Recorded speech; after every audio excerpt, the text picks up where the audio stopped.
Before we go ahead and begin, I do want to remind you once again, if you could take some time to fill out the evaluation forms, which you can submit on the registration table as you leave today. So our last presentation, but certainly not least, is our private panel, and which will be moderated by Tarina Rong. And I want to tell you a little bit about Tarina before we begin. So Tarina, for 5 years, was the former Deputy Director for Pacific Gateway Center, and she devoted much of her time there empowering immigrants, refugees, human trafficking survivors, and low-income residents. She oversaw programs and delivery of social services and education, including training initiatives to advance the Pacific Gateway Center's mission of leading disadvantaged groups to self-sufficiency.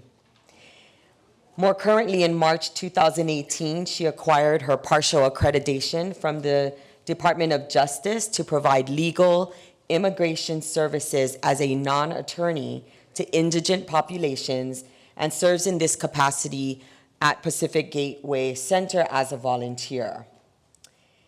Tarina received her master's degree in education at the University of Hawaii at Manoa, and has over 25 years of experience in the education area, specifically teaching and learning global priorities in world culture. Because of her work at Pacific Gateway Center, she is now living those global issues and is able to share her experience with us. Tarina also serves as the current interim chair for the Advisory Council of the state's Language Access Advisory Council. So we welcome Tarina and the private panel this afternoon. Thank you very much. Can you hear me? Thank you very much, everyone, and congratulations to all of you for staying till the very end. And we know that you will not be disappointed because we have a very distinguished panel here representing private agencies, and I know that their information will be very insightful and helpful to all of you. Today, we have been so fortunate to be able to learn directly from Suzanne Frew, from the limited English proficient community, from our government agencies, and now we have the opportunity to learn from the private agencies and their important role in emergency management and in disseminating information to the limited English proficient community. AP mentioned, and there were several other references to trusted messengers, trusted sources of information within each cultural group. And I believe, coming from the private sector, that the private agencies are often seen as these trusted groups or as safe havens for our limited English proficient community. So it's my pleasure to introduce our distinguished panel. First, to my immediate right, your left, is Barb Kraft. Barb has worked as a registered nurse for 26 years. She is currently the Director of Interpreter Services, Outpatient Clinics, Fetal Diagnostic Center, Community Education, and Women and Children at Kapiolani Medical Center for Women and Children, where she also serves as a member of the Hospital Incident Command System. Prior to her nursing, she has served our country in the U.S. Navy, and she has also made time to earn her MBA. Next to Barb is Josie Howard. Josie is very grounded to her ancestral roots. She is from Anon, a small island located between Chuk Lagoon and Yap Outer Island. The pride of her ancestry has led her to be the current director and founder of We Are Oceania, a nonprofit whose mission is to empower the Micronesian community in Hawaii to navigate success while honoring the integrity of their diverse heritages. She has earned her master's in social work from the University of Hawaii at Manoa. Next to Josie is Paul Klink. Paul is the Regional Disability Access Lead and Disaster Team Captain with the Hawaii chapter of the American Red Cross. As a true humanitarian, he has worked ceaselessly, helping others with various nonprofits and is a Make-A-Wish grantor. He truly lives aloha and embodies it wherever he goes in supporting others. Next to Paul is Angela Guo Min. Angela is an attorney and currently provides leadership as the executive director to the Volunteer Legal Services Hawaii organization. Volunteer Legal Services Hawaii offers free legal services to low and moderate income community in areas of family law, estate planning, collections, bankruptcy, landlord-tenant, collections, and other district court matters, as well as veterans benefits. She has previously taught undergraduate and paralegal courses. And then the farthest to the right is Jessica Lonnie Rich. Jessica has a very rich, diverse background in communications in both radio and TV, with an interesting focus as an incident specialist. She is currently the president and CEO of the Visitor Aloha Society of Hawaii and has served in this capacity for the past 14 years.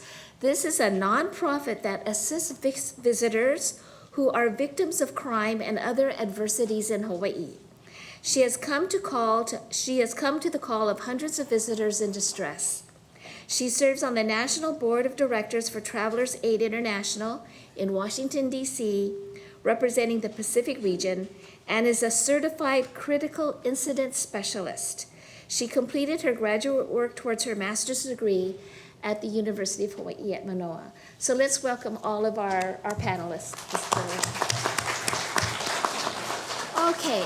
Similar to our previous panel on government agencies, we have the same 3 questions that will be asked of each panelist, and they will have an opportunity to respond.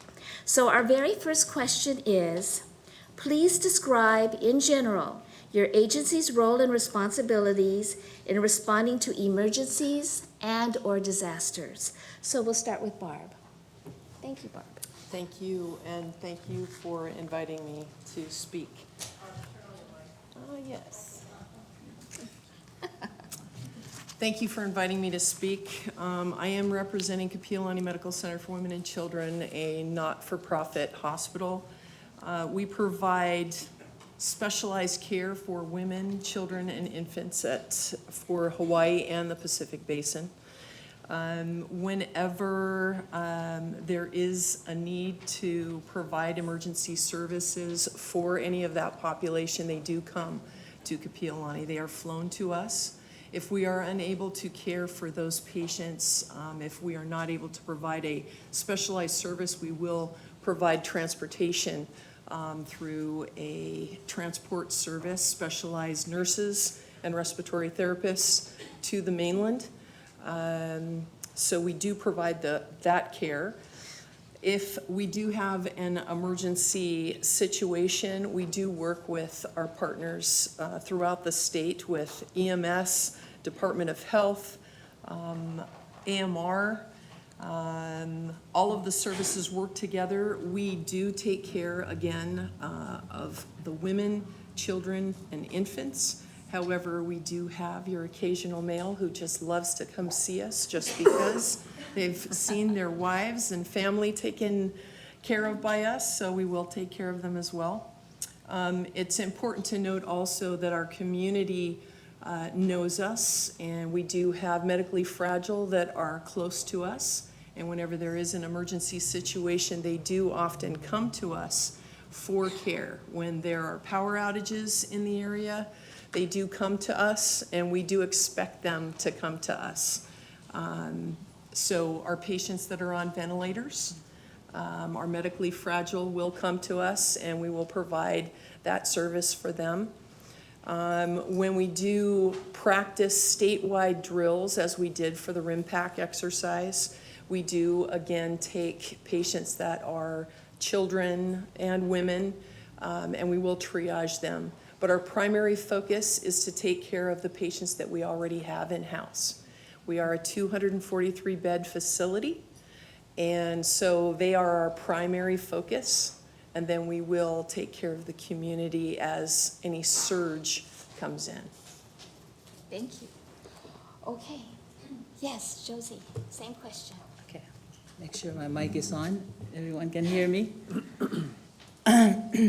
Okay, so for We Are Oceania, We Are Oceania is a very new organization, not a established nonprofit yet.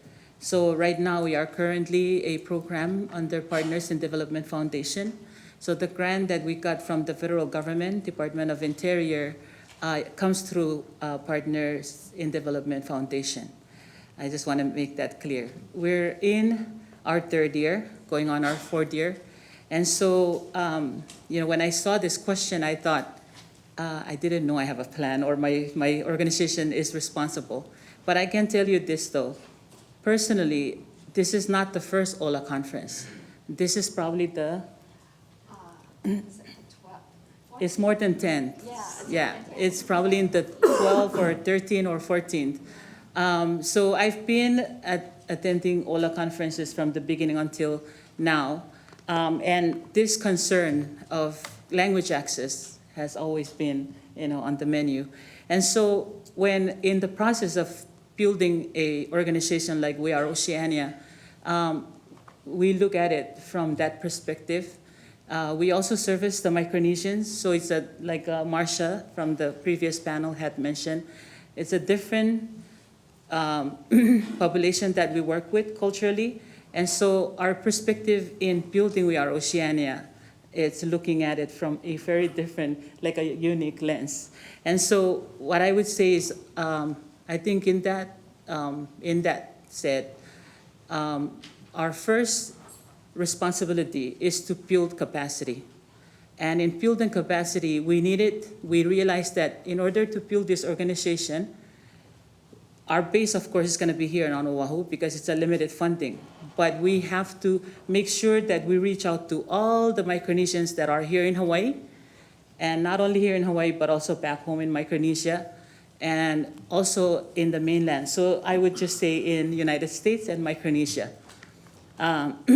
So that's what we focus on first. And what we have done so far is building partnership. That is so important, partnership and collaboration. We have built partnership first with Micronesian organizations. So we also identify where are the heavy or concentration of Micronesians. And of course, we found out Hilo has the second to Oahu, Maui has the third, and Kauai has the fourth, and then Molokai and Lanai, smaller. So we concentrate on those three islands aside from Oahu. And so we have currently working with an organization on the Big Island called Micronesian United Big Island.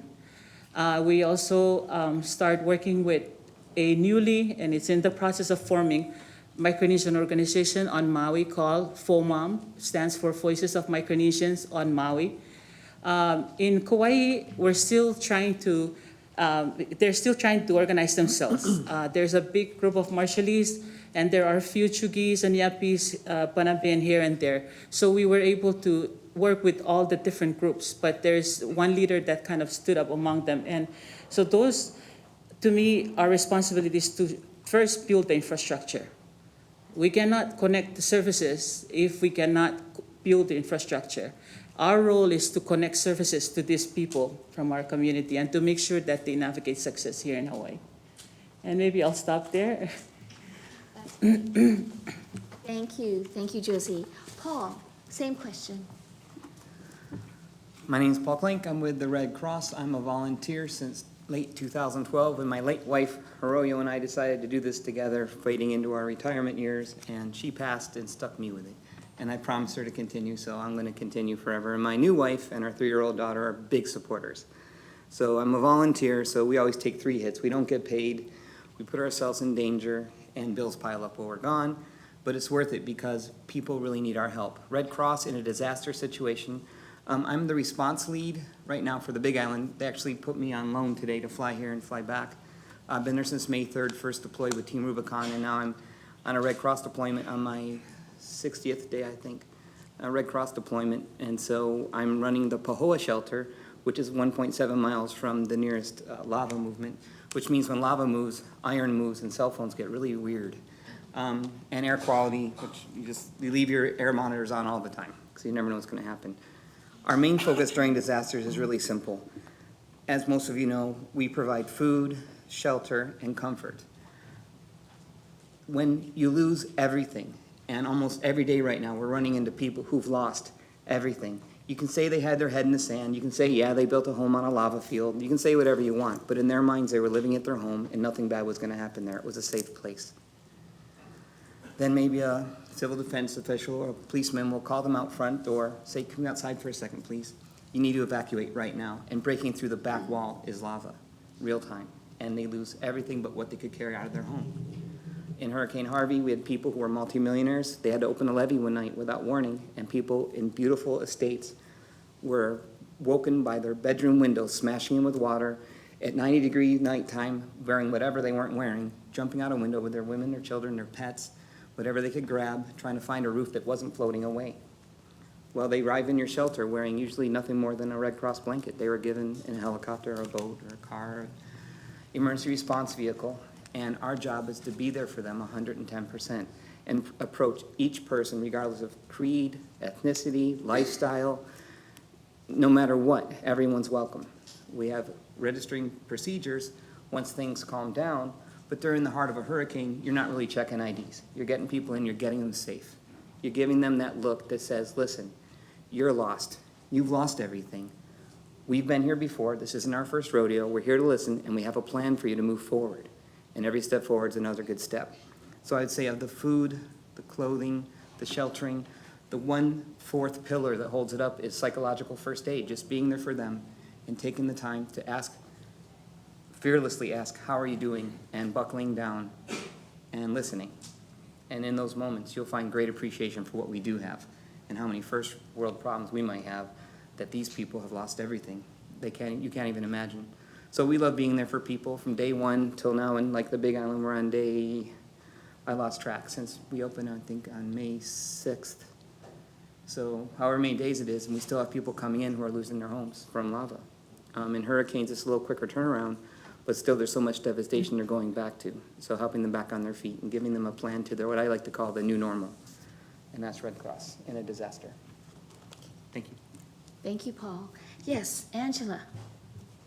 Hi, good afternoon. Thank you so much for having me. I'm the Executive Director for Volunteer Legal Services.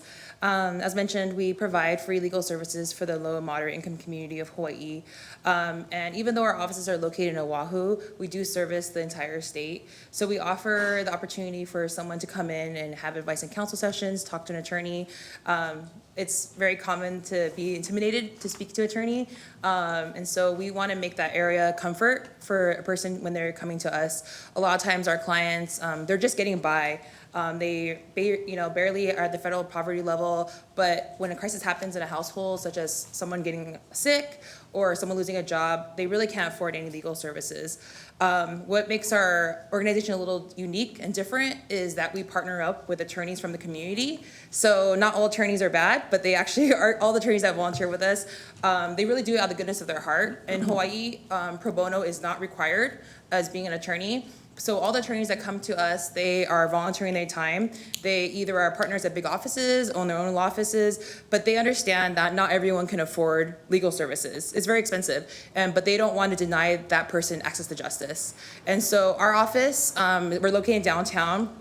When someone comes in, they can do an intake with us to see if they qualify for our services, an area of law that we can help out with. If we have an attorneys that service that area, they have the opportunity to sit down and have an advice and counsel session with an attorney. Sometimes they just don't know if they even have a legal issue. And so we can answer those questions, kind of streamline what is the problem. Maybe they don't need to file a case. Maybe they should have came to us 6 months ago, right?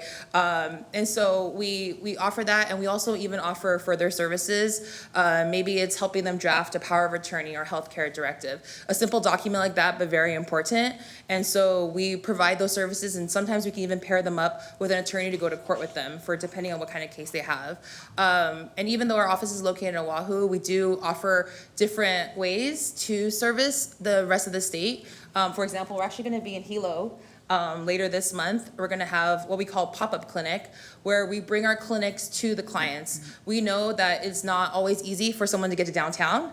Not everyone has a car. It's a 2-hour bus ride from Waianae. So we bring our clinics to the community. So we try to take turns around the islands, as well as even within Oahu. We try to reach out to some of the rural areas. We'll make our rounds through Waianae. We were just in the Kalihi Valley this last, about 2 weeks ago.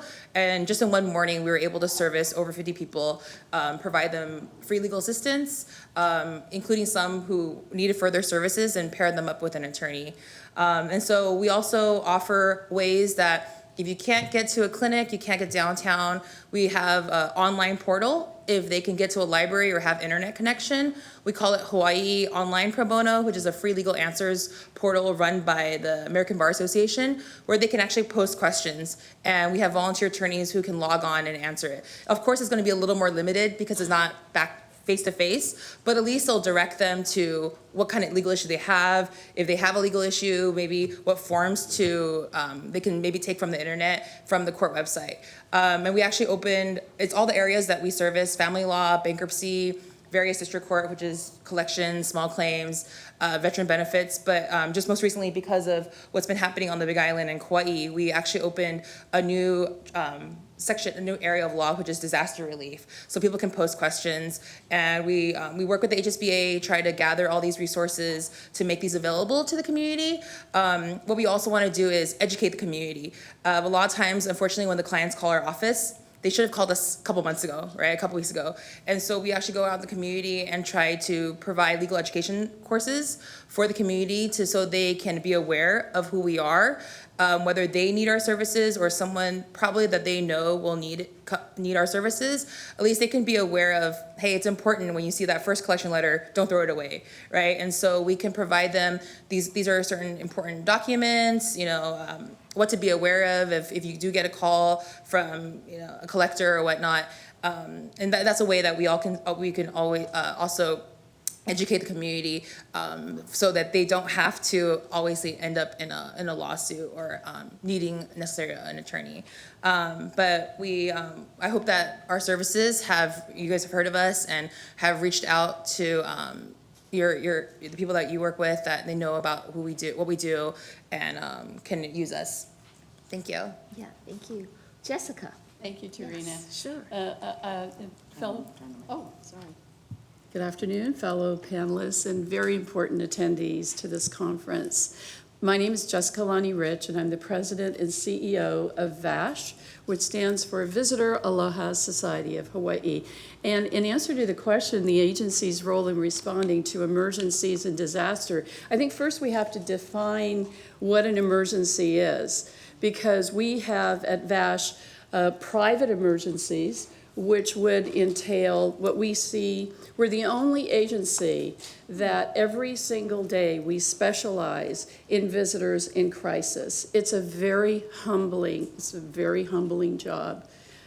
And that crisis, that emergency could be anything from a lava bomb that hit a visitor while she's on a tour boat. I'm dealing in that case where I visited Jessica Tilton, who is the visitor there, and her family. And that's an emergency, a private emergency to that family, or a theft on the beach, or a medical emergency, or a drowning, or a burglary, or any sense. What all of these emergencies have in common, and even the public emergencies have in common, is one thing. They are suffering a loss of some sort. If it is a public emergency, even the threat, we were talking earlier about that missile alert.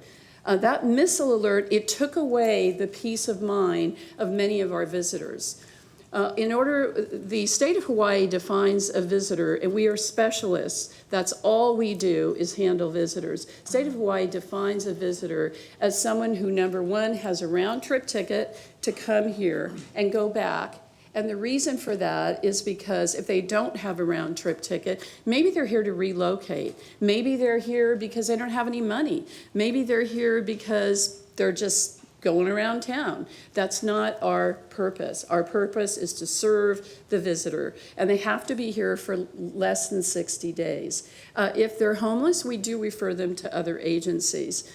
So in responding, our agency, we do respond to the LEP community on a daily basis. Whether it is the man who was assaulted in a bathroom in Kakaako, who is from Japan. We have Japanese interpreters. We have Korean interpreters. We have French interpreters, Spanish, Portuguese, and they're all volunteers, and they're all very committed to the work that we do. I first got involved with the Visitor Aloha Society of Hawaii about 17 years ago. I was watching a TV show, and it showed this visitor over at the blowhole that was injured when he straddled himself in the blowhole and then landed up in the hospital. And I heard of this agency that showed up to help visitors, and I thought, isn't that wonderful that somebody helps total strangers who are thousands of miles away from home. And our visitors, they all have very special needs. And we can look at statistics. Yes, there are over 8.5 million visitors who come to Hawaii every year. But I can tell you this, in the work that we do, they're individuals.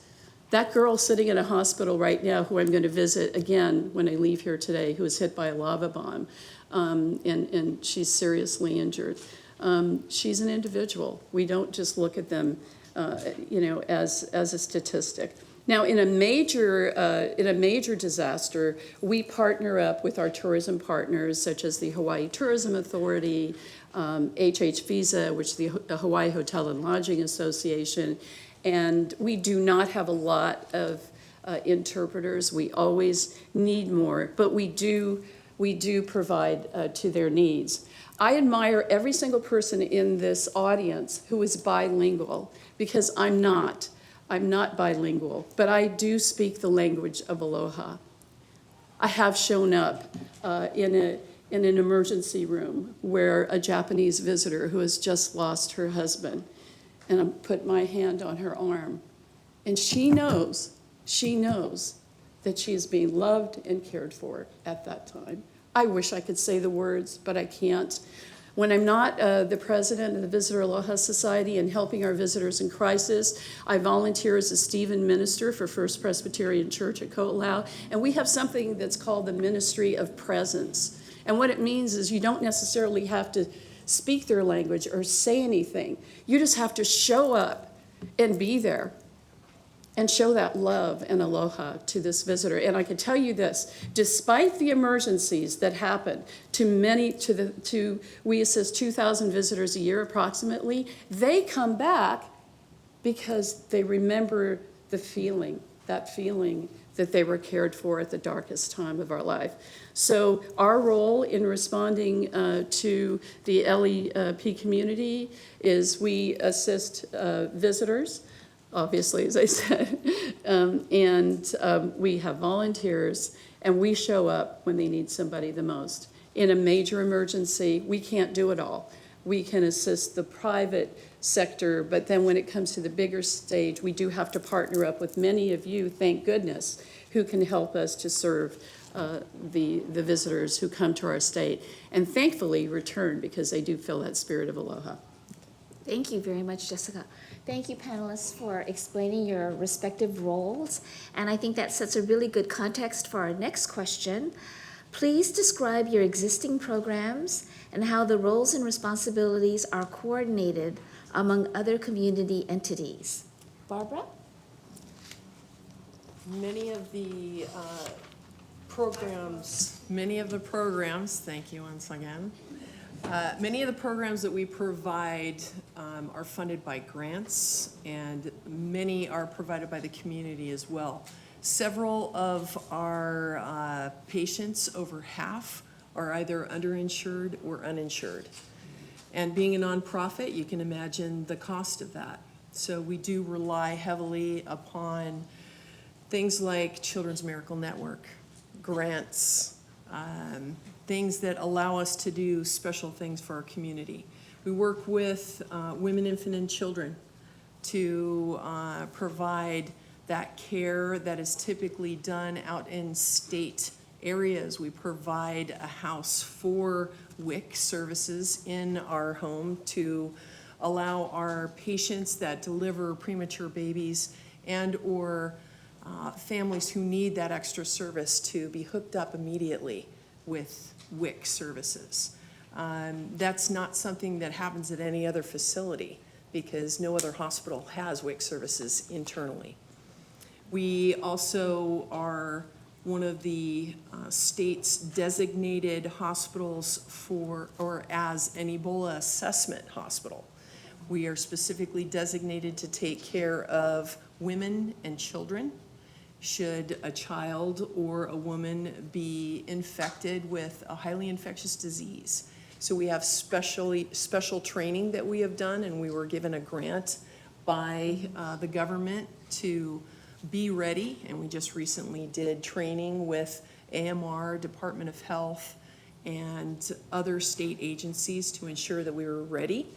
And we are, and we continue to train for hopefully nothing. But in the event that we do need to do that, we are prepared to keep Hawaii safe. We also provide that special care for neonates. We have a 70-bed floor designated for neonates. So those are our brand new babies that are premature, some of them under a pound, some of them full term but needing extra special care. We have a pediatric intensive care unit with specially trained intensivists to take care of pediatric patients. We have a medical surgical unit that can overflow and can be used for those pediatrically intensive care patients that we need to take care of. We have maternal fetal medicine physicians specially trained in caring for mothers that have special needs where they haven't yet delivered their babies but need special care. So we can take care of them prior to birth, and we now are able to care for them in our clinic in the Fetal Diagnostic Center. So we perform ultrasounds. We also deliver diabetic teaching for our moms there and are able to give them training, which we call Sweeter Choice. So something different, hopefully, than the typical things that we might want to eat. It tends to be a little bit more difficult when we're pregnant. We can't just eat everything we want sometimes, and diabetes can attack us as a mom and affect our babies. So we do special training for that. We also have clinics that we use as a stopgap for families who haven't yet acquired a primary care facility or one of our federally qualified agencies outside. So we do take care of a lot of underinsured population through our pediatric clinic as well as our OB clinic. And a lot of these areas, we do partner with our agencies outside to serve our LEP population. We have in-person interpretation that we partner with Language Services Hawaii. If we're not able to acquire in-person interpretation, we will use over-the-phone interpretation. We also have partnered with 2 sign language interpreting services to provide in-person interpretation in that mode, as well as audio-visual through another service. If I want to make sure that if anybody's out there in the healthcare industry that is using an AV mode, make sure you have the most up-to-date platform. Otherwise, it won't be very good as we are experiencing right now, so we'll be updating ours. I think I've pretty much covered those services. Yeah, sounds great. And if you've got any questions, please feel free to ask later. Thank you, Barb. Josie. Okay, so with our limited funding, major funding from DOI, we were able to open a one-stop for the Micronesian. It's a one-stop shop where consumers can come in and ask questions in any areas. So I know that was something that I didn't realize it was going to be opening up a, great need for services, or it's going to put us in a very awkward situation because there's only 2 staff from that grant, myself and a case manager. And so we also have a warm line that people can call, and if they have questions about where they can get insurance, healthcare coverage, if how do they help their child to get into school. They have an outstanding court service that they have not completed. All different kinds of, different kinds of need or problems. And so, like I said, I didn't realize that, we were gonna take care of emergencies, but so far, since that very first day we started service in August, we've been dealing with emergency situation where people come to our door because they're becoming homeless. When there was that homeless sweep in Kaka'ako and at the canal, the governor and the mayor turned to We Are Oceania to help the Micronesians.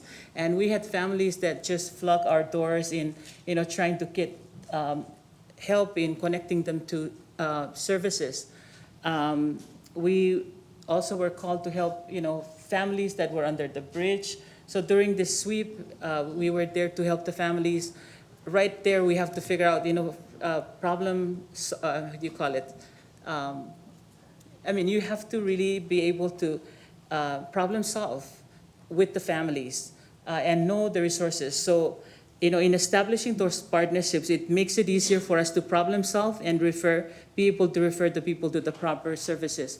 One good example was the family under the bridge. They had children that were in elementary school, middle school, and high school, and they were supposed to be, out of the bridge ASAP. And this was around 8 to 11 o'clock. The children were still in school. There was no place for them to go at all. So we had to, right then, we had to, figure out what agency was open, call all the different emergency shelters. We were able to place them, but now the kids are still in school. They're not informed that their parents are being transported to these shelters. All that coordination happened right there, right then. So those are the kind of things that We Are Oceania, is faced with at our one-stop services. We do referral. The case manager, if somebody comes in, we do assessment. And if this consumer needs, like an ongoing help, like for example, the PO programs will refer their consumers that have outstanding service from court, haven't been able to complete because of language barriers, cultural barriers. Our case manager is able to work with those people. And we had a case that was 2 years outstanding. Our case manager was able to work with that case and was able to solve it in 6 months. But it's because of language access and cultural access. The other program we have, and this was identified very early on in our program, was a lot of people came to us because they were experiencing some medical emergency, but they didn't have any health care coverage. So we partnered with, at that time was Health Connector. We were able to get a small grant and hired some people on to do enrollment. Well, I can say that we are very fortunate that we continue that program, but now funded by the Department of Human Services. And so we're able to hire 5 full-time kokua, they call them, that are helping people on a daily basis to enroll them in health insurance. So we're not only helping the ones here, but we're also helping all of the people across Hawaii. Through those infrastructure that we built, we're able to also reach out to the neighbor islands and educating them and connecting them to the services or the agencies that are providing those services there. And that's really important that we, not only that we were partnering with Micronesian organizations, but also organizations in the community that are actually providing the vital services that are important. What else? A big part of our program is educating. So in our kokua and in our one-stop center, the case management, we provide acculturation for our people. And I'm always looking forward to partnering with agencies, and I have worked closely with DHS, and that's where I met AP and Carrie. Coming together, there's a COVA task force that we come together and discuss these needs for our community. And I believe, or we believe in consistent and information to be the same all across. And so today we're talking about natural disaster preparedness. I think there's a lot of good things that we can, maybe after this, hopefully we can, put together, and then we can do our part in going out and educating our community in those areas. We also have a Talk Stories every month that is going to start again this month, August, on the 10th. And this is where we invite different service providers to come to our center. And we have our consumers, and they come and they teach our consumers about their different programs. And I hope that this is also a space where we can talk about emergency disaster. I want to say that with our Kokua, we were able to help in connecting OLA or DHS to our group in the Big Island to help out with the volcano eruption. And because we had that established relationship, it was very quick. Gary contacted me, I contacted our partners, and they were able to reach out to the resources out there, interpreters, and they were able to be ready whenever there's a need for that. We also went out and we went to scout the place and to see what's going on, and also connecting service providers to our leaders from that organization. So there's more to come. There's a lot of work. Thank you, Josie. Paul? Red Cross can't function without our partners.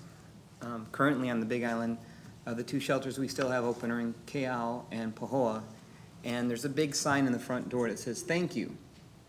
And then it mentions the partners, so we put it together to not to really mitigate responsibility, which it did, coincidentally, but really what it did was inform people that it's just not one organization, and it's just one set of the local community and not one set of volunteers. It's a whole group of people. We do 64,000 disaster calls a year with Red Cross. It's hard to fathom that many disasters that happen across the United States every year. Every year, every house fire is a disaster for the people in that house. We have over 100 years here in Hawaii. We just had our anniversary. Again, we're 90% driven by volunteers, people who give up their own personal time to wear a red vest. You don't get to wear one unless you go through training, background checking, and validation of your skills. So that when someone comes up to a red vest, no matter if it's Paul or Joe or Sue or whoever the name of the person wearing the vest is, that vest represents a training, not just of technical savvy on how to deal with situations in a disaster, but I go back to the psychological first aid, that ability to just actively listen, and not just listen to think about what you're going to say next, but to listen so if they ask you a question about what they said, you could answer it. So you really listened, you really heard it, and they sensed that you really cared about what they were saying. And you might hear the same thing 500 or 2,000 times in a couple weeks in a shelter. Whether we're opening a shelter for up to 200,000 people at a state fairground for a potential dam break, whether it's a shelter for 82,000 people at a mega shelter because of the hurricane down in Texas, whether it's a shelter that we're preparing for 300 to 500 people in Pahoa. We were in Pahoa, I was in Pahoa for Izell, and to walk into the shelter, you feel kind of nervous if you're only Red Cross, but you have partners. Right now in Pahoa, Salvation Army is handling all donations and feeding. Feeding is critical. So the 3 meals a day are being provided by Salvation Army. Now they, again, have partners, and so one day might be the Philam organization from the Philippines, our Filipino people. It might be Micronesian associates and partners. You never know who's coming in that next day, but these people are given their own personal time to volunteer and come in and feed people that are going through a disaster. And it's not just feeding people. Putting a bunch of food on a plate is a very small part of it. Them saying thank you to you and you saying you're welcome and listening and walking out into the cafeteria area. Law enforcement, we are nothing without law enforcement. We don't even get activated unless the fire department would call us for a house fire. And without the Honolulu Police Department, we would never feel safe on Oahu at any situation because they keep the peace and they risk their own health all the time and their own safety for us. So I can share with you our partners like the Salvation Army and a lot of community-based organizations, Hope Services, and different religious organizations and community organizations and cultural organizations from different ethnic organizations. It's been unfathomable to see the level of cooperation, and then you run into what I call the public workers. Now, people have their preconceived ideas of public workers, but I can tell you, these individuals who work for Parks and Recreation, who may work for any division of the city and county, of any city and county of Hawaii and across the mainland I've worked with, and the law enforcement, on Oahu it's amazing, because the fire department and police department are just inseparable. They're together. Everything they do is coordinated, it makes sense, and it really works well. Other places in the United States, not so much. But I can share with you that with the cooperation of the police and the fire department as partners, putting us where we need to be, where we're safe, where we can keep the clients safe. The police department will be directing traffic, but they'll also tell you, if you're gonna hui a community of people who just lost their condominium, in the past year, we had the Pololo fire and explosion, we had the Marco Polo fire a year ago, just a little while ago. We had my building, the Oahuan Tower, we lost one of our neighbors in 18 units. Where are we gonna hui people together where we're safe, but we can still keep an eye on our home? What's going through someone's mind? Well, we have all these partners coming together to help everybody at once. Red Cross might be a point when it comes to the clients, because law enforcement needs to do their law enforcement job. The fire department clearly needs to do their fire department job. The EMS has to do their job. Us being able to keep the community that they're servicing safe, away from the danger area, and knowing what's going on, we provide a lot of valuable information, not only to the locals, but to the world. How many times have, CNN will be putting a microphone in your face and saying, how many victims are there? And you're just needing to inform people, make sure that everyone knows there's a website coordinated by a lot of partners for Safe and Well. So when there is a disaster, someone can log in and say, hey, this was my home, it was affected, but I'm safe, and this is where I am, and this is the phone number you can get a hold of me at. Without those partnerships, Red Cross couldn't function. So not only would I want to admit that we have Salvation Army, City and County, and Big Island Parks and Rec owns our shelters. Our role is one of the partners in the disaster on the Big Island right now. We are in charge of dormitory services. When Red Cross opens a shelter, I try to remind all my volunteers, this is a big bedroom. There's cots everywhere. Treat it like that, with respect, quietness, appropriate behavior, sectioning off where children and single people and families are gonna go. All that can't happen without the help of law enforcement, without the fire department, EMS, without Salvation Army doing the food and collection of, there's so many partners involved, but those are the key ones that I would just want to say thank you to publicly, because without them, we can't do what we do. So we're just another one of the partners. Thank you. Thank you, Paul. Angela. So we have a couple different ways that we partner up the community. The first and foremost is obviously our volunteer attorneys. Just in our name, the way that we are able to service the community is through the attorneys that volunteer through our organization. Like I mentioned, we have attorneys that come from big firms, that have their own firms, and that way we're actually able to bring such a diverse areas of law and decades of experience to the clients that need their help. Our organization has been around for about almost 30 years, and we've had some attorneys who have volunteered for over 20 years. They come on a regular basis. They tell us to put them down for every first Saturday of the month. And when I first started with this organization, I was actually the one that would recruit the attorneys. And I thought, how hard is it going to be to get an attorney to get to Waianae at 8:30 in the morning on a Saturday morning? I was actually very surprised that many attorneys jumped at the chance. They really want to help the community, and that really opened my eyes, because I figured getting them down to our downtown office to volunteer can't be that hard. But to get them up on a Saturday morning to drive, if they live in town, but they understand that it's not always easy to get someone to talk to an attorney in downtown. Also, at our clinics and the way that we partner up with the community, I think it makes it a little easier for the community to trust our program and trust the attorney. It's a little more not as strict. Sometimes attorneys are just wearing, Saturday morning, they're wearing a polo shirt. They're not in their suit and tie. They get the guards are a little more open, and they're able to talk more freely about their problems. And obviously, the legal language, it's a separate language by itself, right? We could read English, but read the legal language is a different barrier. But if you don't speak English as your first language, how hard is it? So we have attorneys who do speak different languages, but we also offer interpreters and translators available to our clients at no charge to them.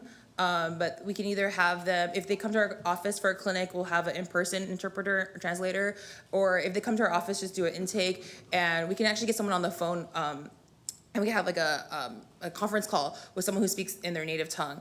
And that way, it's just a little easier. They can understand what's going on, how they can share their story, and what is it that their legal issue that they have. Another way that we partner with the community is the community itself. as much as what we do and we want to provide this free legal assistance to the community, we can't do it if nobody knows about us. And I think actually one of the most important things that we do is actually when we go out to different social service providers, senior homes, community centers, and we actually educate their staff on what we do, because they're the ones giving the referrals. Sometimes people come to our office, they're like, they've already been shuffled around 3 or 4 times. They're discouraged. They're mad, right? They've been told that they're supposed to come here for this service, but it wasn't a proper referral. Like, for example, our office, we don't do criminal law. And somehow maybe people come to our office and they're told, oh, someone told me I have a criminal case and I can come here. And we have to refer them again. And we feel really bad, but we want to direct them to where they're supposed to be. And I think a big part of is really important is educating the other service providers and educating the community, as well as for our staff. What different agencies are out there and what do they do, and how can we work together? A lot of times, if someone qualifies for our service, they most likely qualify for another, food stamp or Section 8 kind of housing issue. And we work with like Legal Aid. They're the other nonprofit in Hawaii that provides free legal assistance too. And if it's an area of law that they can't help out with, they may send us a referral. If something that we can't help out, we send a referral over to them. That way we know that that person is not going to get lost in the system because they got referred incorrectly too many times. And so it's important to let the community know what we do as well. One of the things that I enjoy doing is actually going out to senior homes and educating them on, for example, hey, it's important to set up a power of attorney healthcare directive. Not only the language barrier, but I think culturally there's a barrier too. I know, certain ethnicities. For example, I'm Chinese. We're not supposed to talk about death. Right? And so setting up a power of attorney or healthcare directive is very taboo in my culture. And I go visit this one, kind of like senior kind of elderly group, and I go and visit, they always on Talk Story. I tell them it's an important document to set up. We try to paint it as, hey, right now you are competent, you get to choose what you want in these documents, and you're really making your life easier for your next generation, right? Because you're choosing what you want. We try not to mention, because they don't want to talk about. They think if they set up this document, that means they're going to die tomorrow or something like that. But we want to make sure, like, adapting also to cultures, how to present legal information to them. I've had some people who've heard my seminar many times and they're just still not ready to, set up that document. But others are like, the way we tell them, hey, right now I can do it for you. And they want to get that document set up. And so we try to make sure we meet the clients where they're at, whether it's culturally, meaning their language barrier, where they're at. If they can't come to downtown our office, or they can't, or maybe we can have a pop-up clinic in their community, even the neighbor islands. If we can't make it to, obviously, with funding, we can't make it to neighbor islands like every month, but what we do offer for clients is at least a phone call consult, and that way they at least have that back and forth Q&A with a lawyer that they can get a lot of questions answered, and we can direct them to the next step. A lot of times there's a lot of forms that are available actually on the judiciary website, but if any of you have gone to it, it's pretty daunting. There's a lot of forms, and there's different circuits. Right now we're in the First Circuit. If you file one, if you're in Maui and you use the wrong circuit, sometimes the judge might kick it back. So we have lawyers, just at least advise the clients on, what form to grab, and they can try to fill out as much as they can, and we can walk them through it. And so there's just different ways that we try to meet the community where they're at, and hopefully make their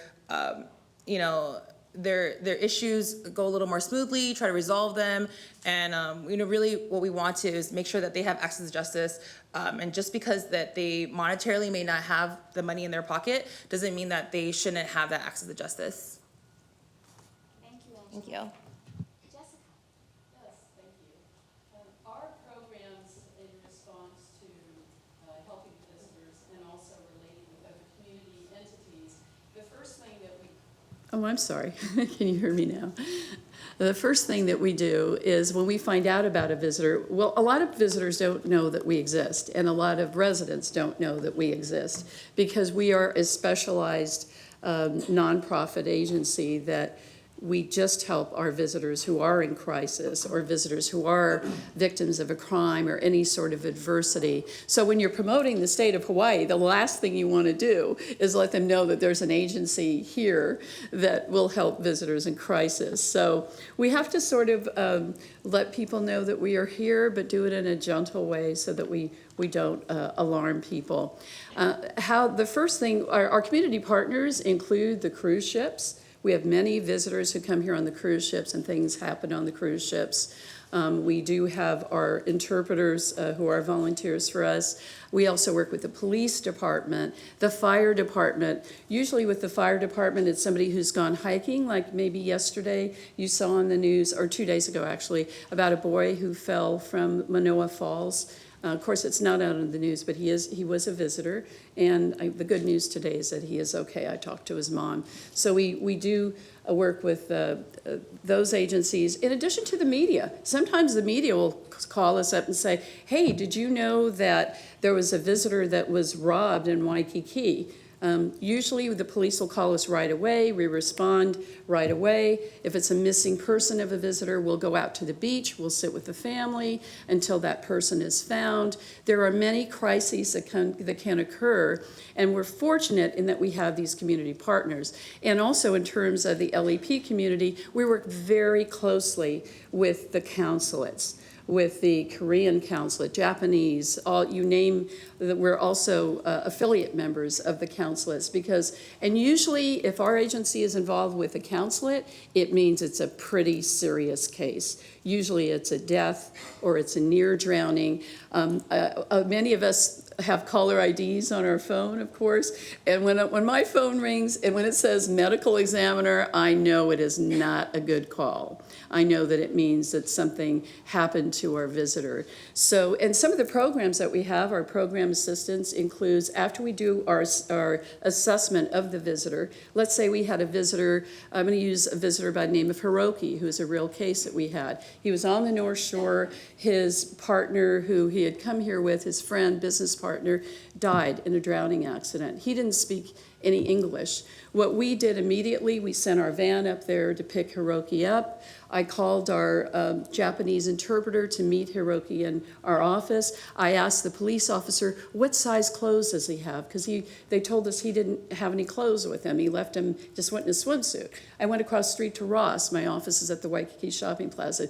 Bought Hiroki clothes. He came to our office. He was there most of the day. He sat in my office. We were talking sort of sign language together till the KC, my interpreter, came. Do you know, to this day, for every single year, Hiroki comes to visit us twice a year just to say thank you for helping me during that crisis. So it's those kinds of, our role is to take that negative experience. We can't undo what is done, but what we can do is do everything we can to try to turn it into a positive experience. And that positive experience might mean what it is with Hiroki, a lifelong friendship. Because as long as he comes to Hawaii and we're working here at the Visitor Aloha Society, that's what he remembers.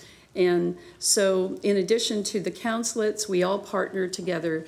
And after we do an assessment, of course, psychological first aid, all of our volunteers are trained in that. We give them food, we provide complimentary clothes, sometimes discounted hotel accommodations. If they lost their passport, I have a pass to the airport.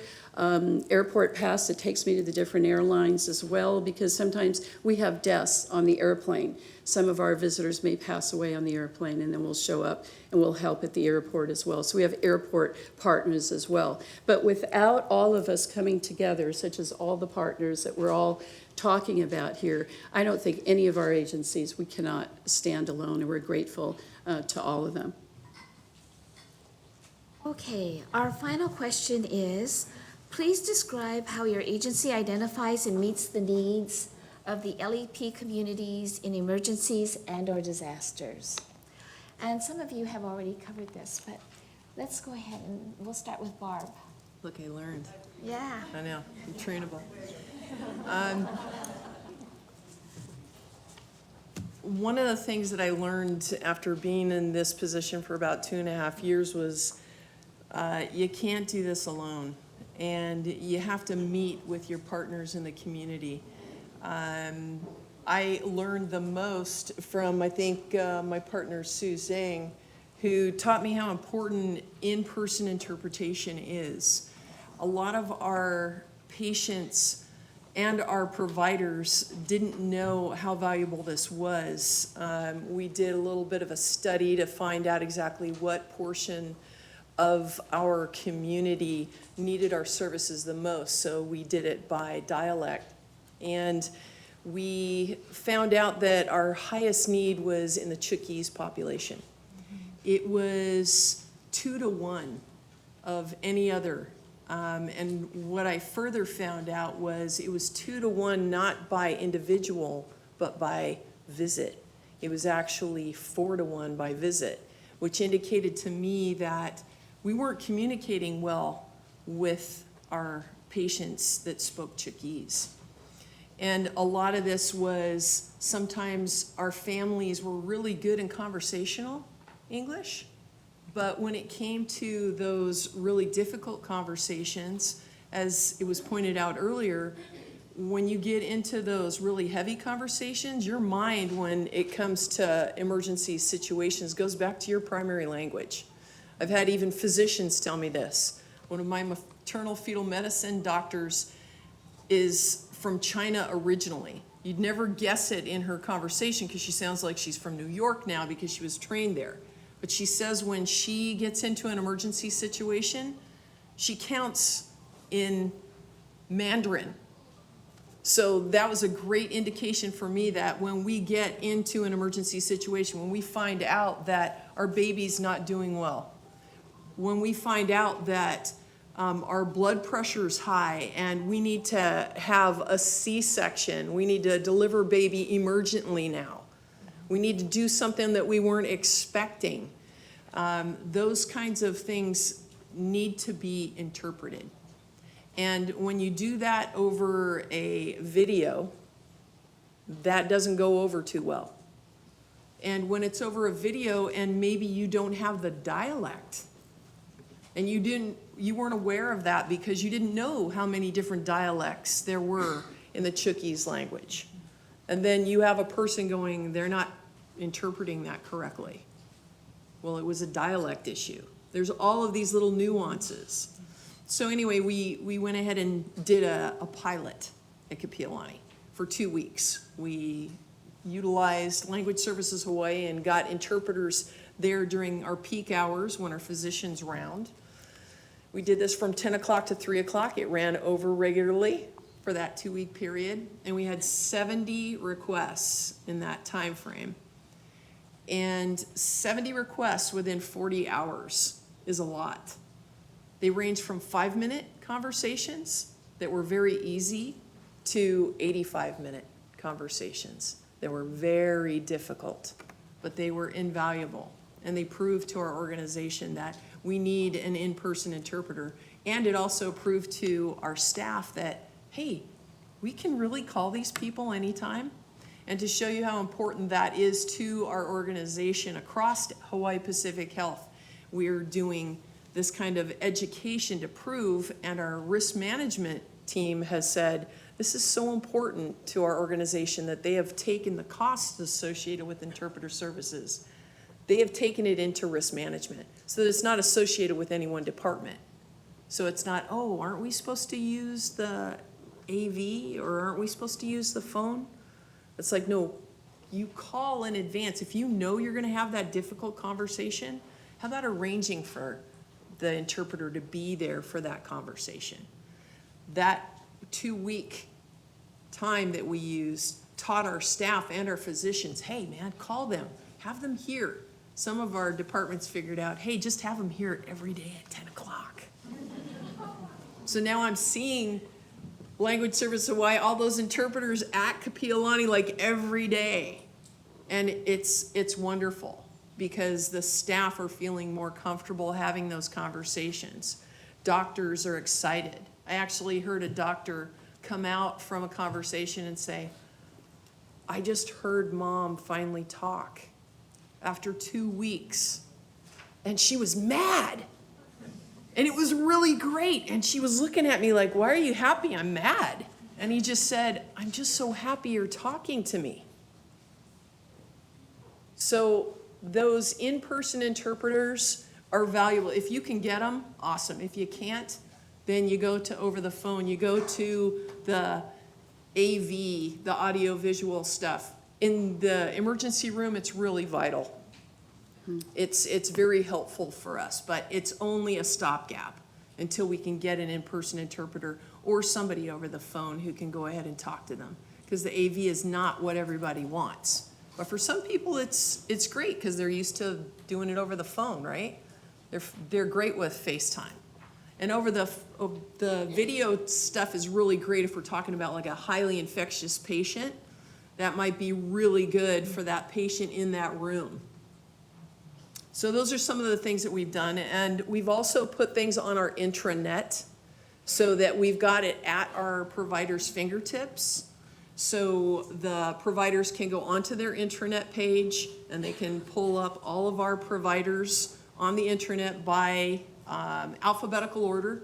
And then the languages are across the top. They just line up the dots and make the phone call. Some of our providers even have the different providers in their phone so that they can just call them straight away and do it right over their phone so that they can talk right off. But it's made a big difference in the care to our patients, and it's made a big difference for the providers.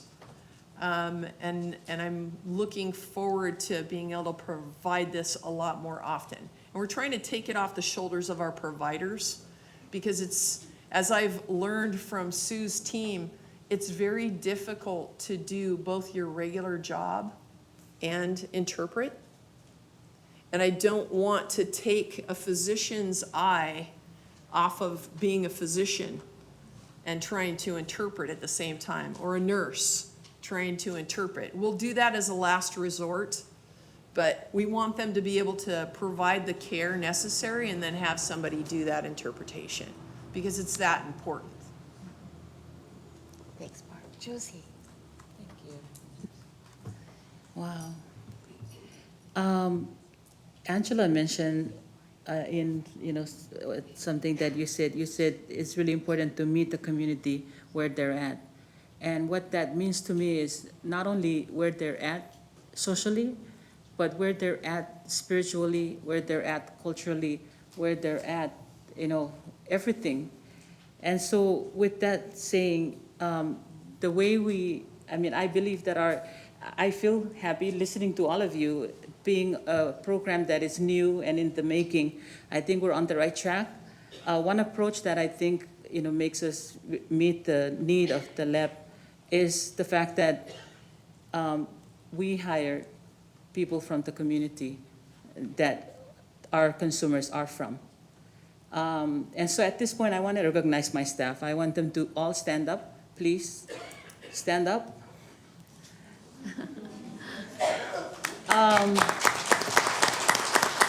And then all the other Micronesians in the room, please stand up. I think that's really important. Please stand up. Stand up.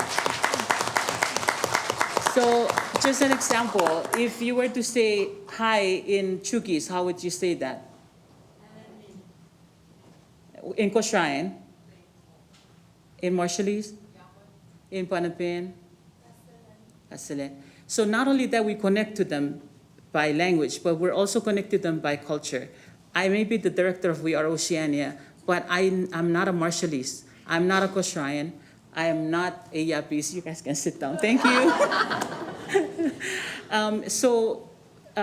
In connecting with the consumers that we service, it's really important that somebody that understands the culture, the nuances, the protocols is there to make sure that we are doing the right thing. I also think our core values, our 5 core values that we service through is unity, empowerment, respect, compassion, and serving with humility. This is universal language, and Jessica talked about that with the visitors. When it comes to the worst, when you cannot speak that language, and we have that almost every month or every other week, where we also have non-Micronesians that come to our office. We have regular consumers who are from Vietnam, from China, from Korea, And when they come to our office, before we can even get an interpreter, because of the kindness, because of the serving with humility, we do a lot of sign languaging, and we're able to connect that person to health insurance, and they leave the office happily. I think those are two things that are really important, and I'm proud that I think our program is doing a good job in that. Thank you. Okay, Paul. When we are building shelters or going to a house fire or any other type of disaster, we do an intake form with the client. And we always ask them, what's their first language? And actually, Susan Zhang got me to realize I could probably learn Mandarin someday, and because of you, I went and took classes and learned a little Mandarin. But we all try to figure out, when we're onboarding our staff as well, when we bring a new volunteer in, what is your first or second or third language? And then in Hawaii, in some European situations, someone might have 6 or 7 different languages under their belt, or different dialects of the same language, which clearly are not, could be generalized as Chinese, but there's even different communities from one community to the next may have a different dialect. So we found that by matching our volunteers with the first languages of the certain clients, we can accommodate those clients better, because at least from my perspective, translating a language, Google Translate doesn't do it. Because when you're translating, you're not just translating words, especially in emergency. You're urgently translating culture, you're translating the content, yes, but really the context. What's going on? Why is it going on? How's it going to go on? What's going to happen next? What are my next steps? More importantly, to have a translator that we train to be patient and let the person get everything off the chest they need to get into without interrupting them. And by listening empathically. Again, not just listening to think about what you're going to say next, the way most people listen, but listen so that if you had to repeat every word that person said to someone else, or most of it, at least the feelings of it, you could do that. And I think that's very important for us. Again, the spiritual background of a situation. Certain communities, we had a house fire in Laie, and that's very, very steeped in religion, in the Mormon religion. And so a lot of the people from the church came in to help, not translate, but keep everybody comfortable in the context of that environment and that culture and that part of the island. In the current situation on the Big Island, lava has no ethnic target. It wiped out everybody equally. And so as people are coming into the shelter, we don't have enough volunteers to handle all the different languages that we're coming in. We're doing the best we can, but we find 2 different types of volunteers people never hear about. EBV, which means event-based volunteer, which means, oh my gosh, this is happening. I live in Kona, but this is happening in Hilo. How can we help? And we put a word out in the media, again, another partner, to say, hey, we're looking for event-based volunteers desperately right now. Help, please help. And they can come in, get a quick background check, not quick, a background check. It takes as long as it takes, but it happens pretty quickly. They go through the onboarding process as a volunteer for Red Cross. They're going to have to mandatorily go through a couple classes, the most important one being that psychological first aid. But you need to do it in the language empathically that the person wants to receive it in, not the way you want to give it to them. So it's very important. So they say, Paul, where do you get all these little translators? Well, who are the best translators in any community? Who has to speak their language at home and another language at school? It's the keiki. So usually it's a grandchild, a nephew, a niece, a stranger, child, as long as their parents there. And I said, do you mind if we ask your child to help translate? And then the child will translate that to their parents. They'll get permission, and then immediately you have a very empathic, compassionate, caring, loving translator. And I've seen children very young translating for people who are very old in pretty much every language you could imagine. When I can't get a volunteer or other clients, because usually in the community there'll be 1 or 2 people that are like the representatives of that community who will be English speaking as a second language. If I can't find that, Red Cross has what the translation phone, which is fascinating to look at. I tried to grab one, but they're all being used right now. It's a phone with 2 handsets. One person holds one person holds another, and has about 20 different buttons, a little more than 20 buttons. Each one has a different language on it. You hit the button, and there's someone between you and your client that speaks that language fluently and contextually and content. And they can translate for you, which was very, very helpful down in Houston and Austin during the hurricane, because we really had to communicate quickly with even first responders who were visiting, who only spoke their native language. And that was very convenient. And of course, now on the Big Island, we have these, not of course, we have these video systems that can translate in multiple languages with translators on a button away. So for us, we identify our resources internally. We solicit new resources. So the two ones are EBV, event-based volunteers, and there's another one called a spontaneous volunteer, someone who's in the shelter that just might not have anything to do at the moment and says, how can I help? And I'll like, what's your first language? I'll hear an accent or ask. And they'll tell me, I'm like, oh, perfect. Can you go over there and just listen to this person? I need you to sit there and ask one question. What would you like to talk about? Or what do you want to share? Or how are you feeling? And just listen.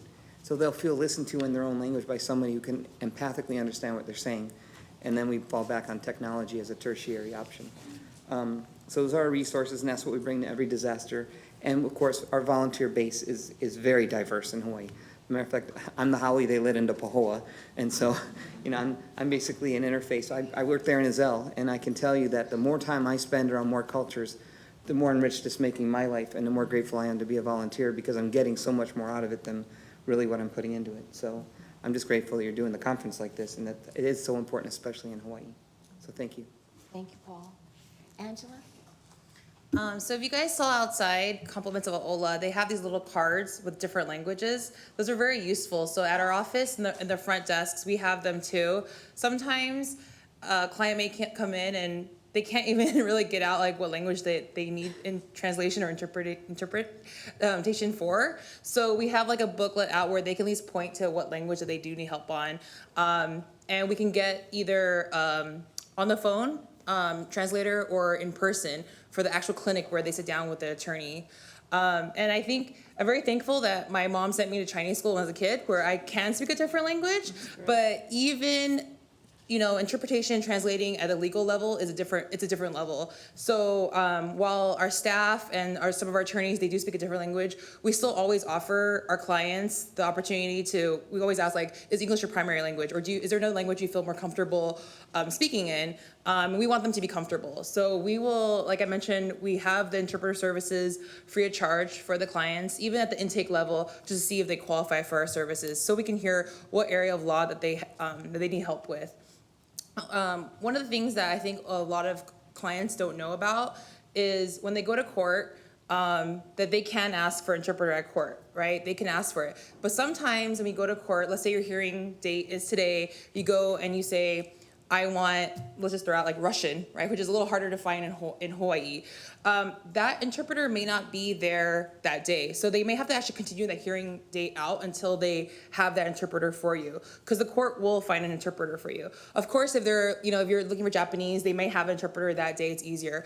But what we'll tell our clients is when they meet with the attorney, we'll actually draft a letter so that they could bring to court when they file the rest of the documents, saying that, hey, on this date, I have this hearing, my native language is Russian. I need to have an interpreter that day. That way, that also doesn't deny them any delay in their hearing. That hearing date that they're planning to go to, they know that there will be a translator at court that they can be able to converse with the court on what's going on in their case. And so I think what everyone said here is really important on just we want to meet them where they're at. Culturally, physically, and obviously the language barrier, but we try to make all of our all the different alternatives so we can achieve that. And we hope that it has been successful. And I think that a lot of times, just hearing, even my staff this last week told me he speaks Tagalog, and he heard the person kind of speaking Tagalog in the background, and he didn't know if he should jump in because he was the client was kind of hesitating on trying to tell certain information that we need for our intake.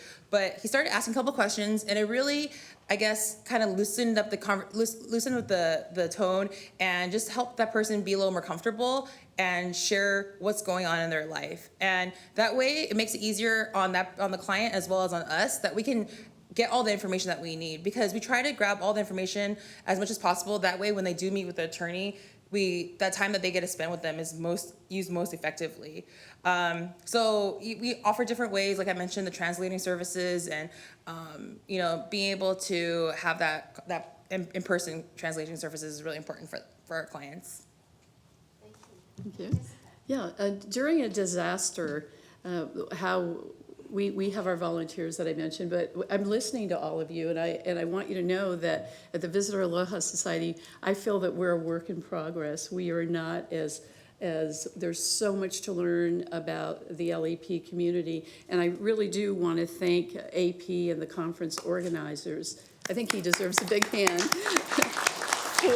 for everything, because I feel at FASH we're maybe a little behind the times in the sense that we use volunteers as interpreters, and if they're very, there is a challenge that my volunteers do have. If they're in a very serious medical situation, that where they're using all these long medical terms, then at that point I will hire a professional interpreter, usually from Altres. But now I know about all these other organizations. Like I said, we want to be up there like you guys are, because they're uncomfortable using the medical terms and interpreting it to the seriousness of whatever that injury is. And I've had my volunteers come to me and say, hey, I love to interpret for VASH, but please, if it's going to be something serious, can you get somebody else? Absolutely. We never force anybody to do anything. We also know that the seriousness when you are in a medical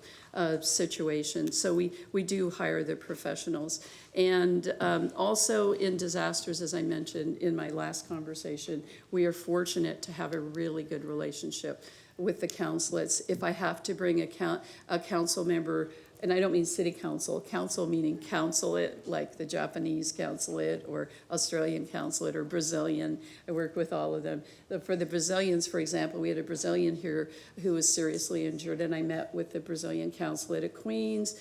We provided the services. The woman needed a hotel, and he interpreted, and we got her a complimentary hotel for a few nights. She needed transportation. So in that case, the Brazilian consulate interpreted and we provided the services. So that's basically how we operate during a disaster or an emergency. But there's always so much more to learn. We don't know. I'm just so fortunate for this opportunity to learn what many of you have brought to the table here today. I thank you. Thank you very much. Can we thank all of the panelists? I know we're running short of time. Are there any questions from the audience? So before we do, Oh, yes. we've already gotten some questions from the audience, so I thought we could start with these, and I think we are running a little late. So the first question was actually aimed at Paul. How can we best help the American Red Cross in an emergency? The person who presented the question said that they lived next door to the Marco Polo. After the fire last year, the Red Cross set up an emergency operations in Iolani School gym, and the family brought cold bottles of water, bags and boxes of hamburgers from McDonald's, toilet paper, but they want to know what helps the most. What would the Red Cross like? Blankets, stuffed animals, clothes. What helps the most in an emergency? Who asked the question? Because I must have worked with you, because I opened that shelter. Oh, hello. Thank you. Yes, you did, and I appreciated it more than you know. Yeah, I opened that shelter that night. I didn't know how much of a first responder I was to that emergency until I had to get my car out, and everybody was parked behind me. But yeah, with Red Cross, honestly, the best help is financial, because we know best how to delegate our resources. At a disaster, uniquely, we're just recently being allowed to take in-kind donations like those gifts and leave them outside the shelter, accessible to people who choose to get them. Because of liabilities and foodborne illnesses and OSHA rules and regulations, receiving anything that hasn't been hermetically sealed and verified is hard to give to clients inside the shelter. We don't refuse it. We're grateful. Of course, we were. We left it out in the foyer area. Iolani School was amazingly prepared us uncannily and helped us more than I could ever imagine. We have our blankets, we have the resources we need. What we require more than anything, I would think, would be funding. Again, 90% of our people are volunteers. We're not top heavy at all. The money actually gets to the clients. And so I would say if you can go to redcross.org, there is a Hawaii link you can go to. But there's so many disasters going on right now, I would just give it to Red Cross like I do in general and let them divvy it up the way they think's best. Thank you for the question. Thanks. We have another question aimed at Jessica. Is there a way to educate visitors on Hawaii's system and possible disasters when they're flying here on the plane? So one example was Hanauma Bay and snorkeling, but, you know, is there a way to utilize? Thank you for asking that question. As a matter of fact, there is. The Hawaii Tourism Authority hired our agency about 4 years ago to write on their website something called Travel Smart. And the Travel Smart is part of their website right now, and it's been interpreted into 4 different languages. So that when our visitors come here, they are prepared. And what we tell them in Travel Smart is do not take all your valuables to the beach. Do not leave your car door unlocked. Do not leave your car key on the beach. Don't take all of your money to the beach. That's what hotel safes are for. We spent a lot of time, we spent almost a year going out to our partner agencies such as DLNR about hiking, you know, be sure that you hike with somebody else, don't hike at night. So it was something that was well researched. So we do have that website. But in terms of your answer to the plane, we've worked with the Hawaii Tourism Authority about getting messages on the plane, and one of the airlines now is going to be doing that. But it's really tough. They don't want people to think that if you go to Hawaii, maybe you can possibly have a beach theft. So, you know, we want to alert but not alarm, but be gentle in the message. We have time for one more question, if anybody has one. In the back.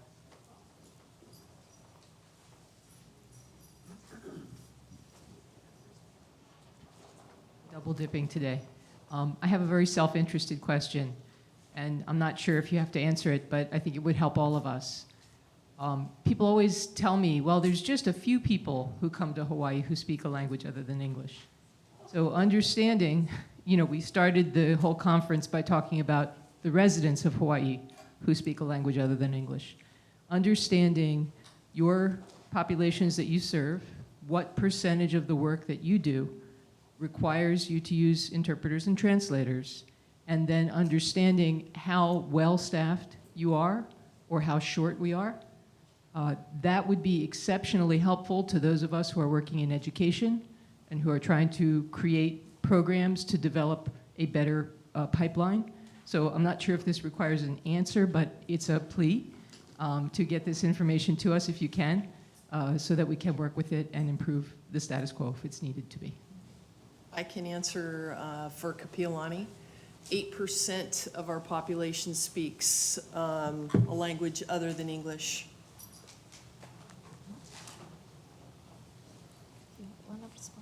I think 99.99% of 99.99% of our program consumers speak another language than English. It just depends on who shows up at the disaster for us. So there's no steady percentage. We're always prepared for every language. And I would say almost everybody who comes in speaks rudimentary English, and we're able to get them going until we can get a in-person translator.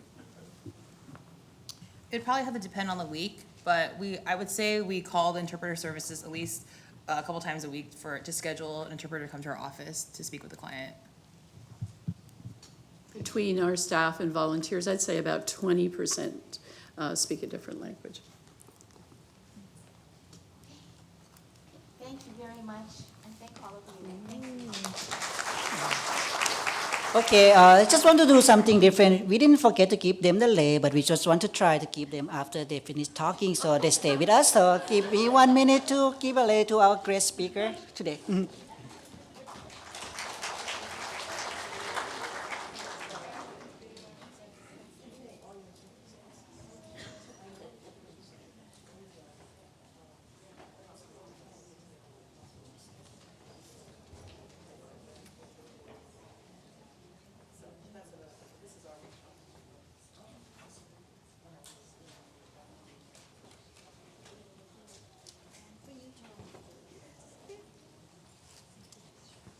Yes, now you can relax. Now you get lei. So, okay, it's come to our final program for today. First of all, thank you everyone for staying here with us today.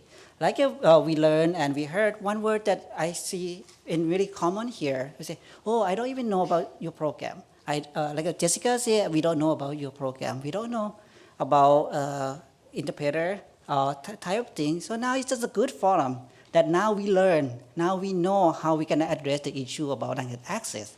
So like here, I was thinking about when I was young, everyone here is like a small dot in the big picture.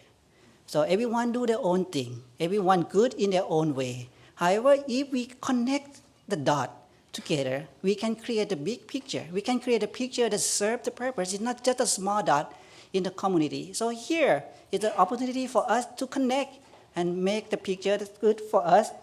And like I say, being prepared, it's not just someone else's responsibility. It's not just individually responsibility, but it's a shared responsibility among us here. It's a government agency, it's a private entity, it's profit, non-profit, the community worker, or social worker. Everyone here, we have a hand in it. If we don't work together, how we can ensure that our population have access, have meaningful access, and even not just emergency situation, but how they access to program activities that provide services and benefit to them. So I hope at the end of today that we meet our objective, that we know we can look at the need and what the requirement of language access, and we address the issue about the access issue here in state of Hawaii, not just emergency, but in different area that we hear today. And also, the most important thing, I hope that now we can identify what resource is available. We know what the agency, what they do, what they're good at, and how we can share or how we can tap in to that resource. So we can create a stronger community. And it's also my hope that this conference is going to take us one step ahead in preparing for emergency. If that, like I say, it's not a matter of if, it's just a matter of when. So thanks everyone for being here today, and see you soon.